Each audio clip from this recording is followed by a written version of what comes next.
Baik, saya akan menjelaskan tentang sediaan larutan. Larutan itu didefinisikan sebagai sediaan cair yang mengandung satu atau lebih zat kimia yang terlarut secara molekuler dan terdispersi secara merata atau homogen dalam pelarut yang sesuai. Karakteristik utama dari sediaan ini adalah homogenitas. Karena zat aktifnya terdispersi secara molekuler, larutan mampu memberikan jaminan dosis yang seragam dan konsisten pada setiap kali penggunaan serta menawarkan kemudahan absorpsi di dalam tubuh. Namun dari sudut pandang termodinamika dan kinetika kimia, sediaan larutan itu umumnya memiliki tingkat stabilitas yang rendah sehingga dibandingkan dengan sediaan padat seperti tablet atau kapsul. Hal ini dapat terjadi karena zat aktif dalam fase cair lebih rentan mengalami degradasi seperti hidrolisis. Oleh karena itu, sediaan larutan menuntut penyimpanan khusus seperti wadah yang tertutup rapat guna meminimal interaksi dengan lingkungan luar. Selanjutnya, berdasarkan aplikasi klinis dan rute pemakaiannya itu sediaan larutan dibagi menjadi 4. Yang pertama ada larutan oral yang dirancang untuk diabsorpsi melalui saluran pernapasan. Yang kedua ada larutan optik yang diformulasikan secara khusus untuk pengobatan topikal pada saluran telinga luar. Yang ketiga ada larutan topikal yang diaplikasikan langsung pada permukaan kulit atau membran mukosa luar. Dan terakhir ada larutan optalmik, yaitu sediaan larutan steril yang diaplikasikan pada organ mata, yang mana rute ini memerlukan persyaratan pemastian mutu yang ketat. Selanjutnya ada kelarutan.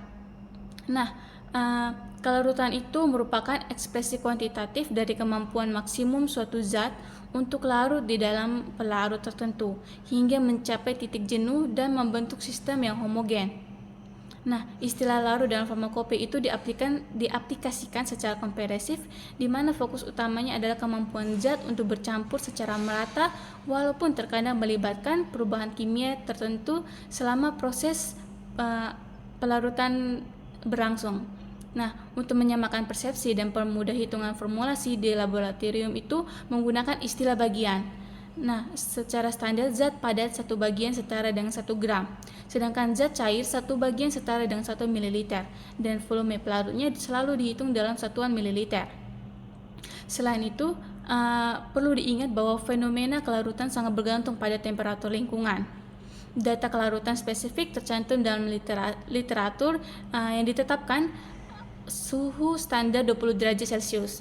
Jika pernyataan kelarutan tertulis tanpa menyertakan angka suhu yang spesifik, maka parameter tersebut secara otomatis merujuk pada kondisi suhu kamar. Farmakopi juga memberikan toleransi di mana keberadaan sedikit kotoran mikroskopis seperti debu halus atau kertas saring dalam batas wajar tidak serta-merta menggugurkan status kelarutan zat tersebut.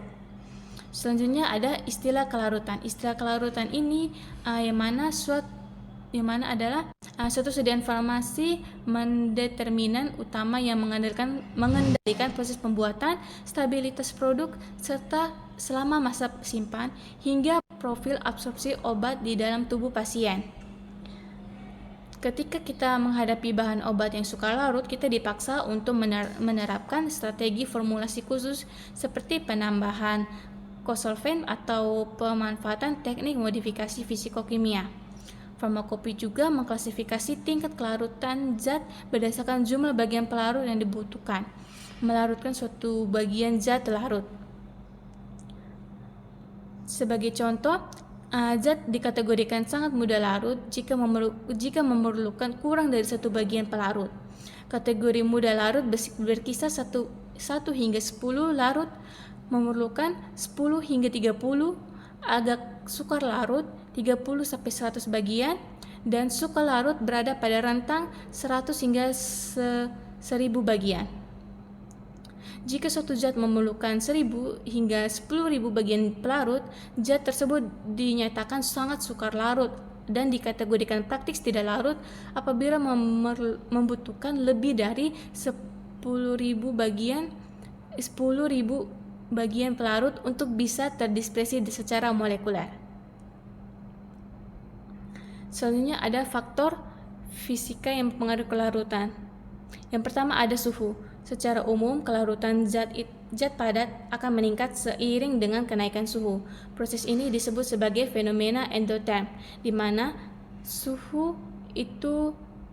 sistem membutuhkan suplai panas dari luar untuk memutuskan ikatan antar molekul zat padat, hingga kita juga perlu berhati-hati beberapa zat yang kelarutannya justru menurun saat suhu dinaikkan. Zat seperti ini bersifat eksoterm, ya karena proses pelarutannya itu melepaskan panas ke lingkungan. Yang kedua ada ukuran partikel, yang mana penurunan ukuran partikel hingga mencapai skala submikro mampu meningkatkan kelarutan sekitar 10%. Secara termodinamika, fenomena ini terjadi karena partikel kecil memiliki energi bebas, sehingga interaksi dengan pelarutnya menjadi lebih intens. Yang ketiga ada polaritas yang diatur dalam prinsip universal like dissolves like. Molekul obat yang bersifat polar akan mudah larut dalam pelarut polar seperti air karena kesamaan momen dipol, sedangkan zat nonpolar hanya akan larut dengan baik dalam pelarut nonpolar. Terakhir ada pengadukan mekanik, yang mana pengadukan tidak mengubah kapasitas kelarutan termodinamika maksimum suatu zat. Tindakan mekanis ini mempercepat kinetika pelarutan dengan cara memperbesar kontak antar muka zat terlarut dengan pelarut, sehingga partikel lebih tidak cepat secara homogen. Selanjutnya kita akan melihat ke faktor kimia, antara lain pH, garam, kristal, hingga strukturnya. Yang pertama ada pH dan derajat ionisasi. Mayoritas zat aktif obat merupakan asam lemah atau basa lemah. Nah, perubahan pH lingkungan itu akan mengubah rasio antara bentuk molekul yang terionkan dengan bentuk yang terionisasi. Obat dalam terionisasi memiliki kelarutan yang jauh lebih tinggi dalam air karena interaksi ion dipol yang kuat. Oleh karena itu, manipulasi pH merupakan strategi krusial dalam formulasi sediaan cair. Nah, faktor kimia yang kedua adalah pembentukan garam. Mengubah struktur obat menjadi bentuk garamnya akan mendongkrak kelarutan, laju disolusi, dan bioavailabilitas secara signifikan di dalam tubuh. Faktor yang ketiga ada polimorfisme dan bentuk kristal, yang mana zat padat dapat eksis dalam bentuk kristal stabil, menstabilkan atau amorf. Kristal yang stabil memiliki energi kisi yang tinggi, sehingga kelarutannya cenderung rendah. Sedangkan sebaliknya, bentuk amorf itu atau menstabil itu tidak memiliki keteraturan kisi yang kaku, sehingga memerlukan energi yang lebih sedikit untuk larut dan menghasilkan kelarutan yang tinggi. Faktor yang keempat ada struktur molekul dan modifikasi kimia, yang mana kita tuh dapat merancang bentuk prodrug atau modifikasi gugus fungsi pada struktur inti molekul obat untuk memperbaiki performa farmakokinetik dan meningkatkan kelarutan berairnya. Selanjutnya adalah faktor kimia, kondeksasi, interaksi molekul, dan lipofisilitas. Selanjutnya, yang pertama tuh ada fenomena kompleksasi, yang mana pembentukan kompleks inklusif, misalnya memanfaatkan agen pengompleks seperti siklodextrin, mampu membungkus molekul obat yang hidrofobik ke dalam rongga dalamnya yang nonpolar. Sementara bagian luar yang polar berinteraksi kuat dengan air sehingga kelarutan obat meningkat drastis. Nah, berikutnya tuh ada interaksi molekuler, yang mana dia tuh melibatkan kekuatan gaya antar molekul seperti ikatan hidrogen, gaya dipol, serta gaya van der Waals, sehingga karakteristik interaksinya itu mendikte seberapa kuat zat terlarut dapat memutus ikatan kohesi pelarut untuk membentuk ikatan adesi yang baru. Yang terakhir ada sifat lipofisilitas, diekspresikan melalui nilai log P atau nilai koefisien partisi, di mana nilai ini yang tinggi mencerminkan nilai lipofilik, di mana obat memiliki afitas yang tinggi pada fase lipid, namun kelarutan dalam airnya rendah. Sebaliknya, nilai log P yang rendah menunjukkan sifat hidrofilik yang berkorelasi dengan kelarutan air yang tinggi. Keseimbangan partisi ini sangat menentukan efisiensi absorpsi melewati membran biologis dan bioavailabilitas sistemik obat dalam tubuh. Selanjutnya ada klasifikasi berdasarkan bentuk sediaan. Yang pertama, klasifikasi sediaan larutan, di mana larutan itu dikelompokkan menjadi beberapa jenis. Yang pertama sirup, yaitu larutan oral yang ditandai dengan kadar gula tinggi, biasanya menggunakan sukrosa murni mendekati kadar jenuh. Rasa manisnya yang pekat sangat efektif untuk menutupi rasa pahit. Zat aktif menjadikannya pilihan utama untuk pasien pediatrik atau anak-anak. Yang kedua ada eliksir, yaitu larutan oral hidroalkohol yang jernih dan manis. Kehadiran etanol dalam eliksir berfungsi untuk sebagai kosolven untuk melarutkan zat aktif yang memiliki kelarutan rendah di dalam air. Yang ketiga ada tinktur, yang mana larutan beralkohol atau hidroalkohol yang dibuat dari bahan baku tumbuhan atau zat kimia, umumnya diekstraksi melalui metode maserasi atau perkolasi dengan kadar zat aktif yang terstandarisasi secara ketat. Yang keempat ada spirit, yaitu larutan pekat zat yang mudah menguap atau zat aromatik di dalam pelarut alkohol berkadar tinggi. Yang kelima adalah air aromatik, yaitu larutan jenuh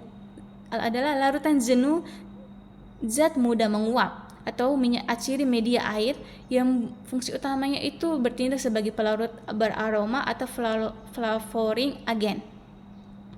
Selanjutnya ada klasifikasi berdasarkan rute pemberian. Yang pertama ada larutan oral. Larutan oral itu dirancang untuk memberikan efek sistemik melalui jalur pencernaan. Sediaan ini tidak diwajibkan steril, namun memerlukan optimasi rasa dan penyesuaian pH agar nyaman dikonsumsi.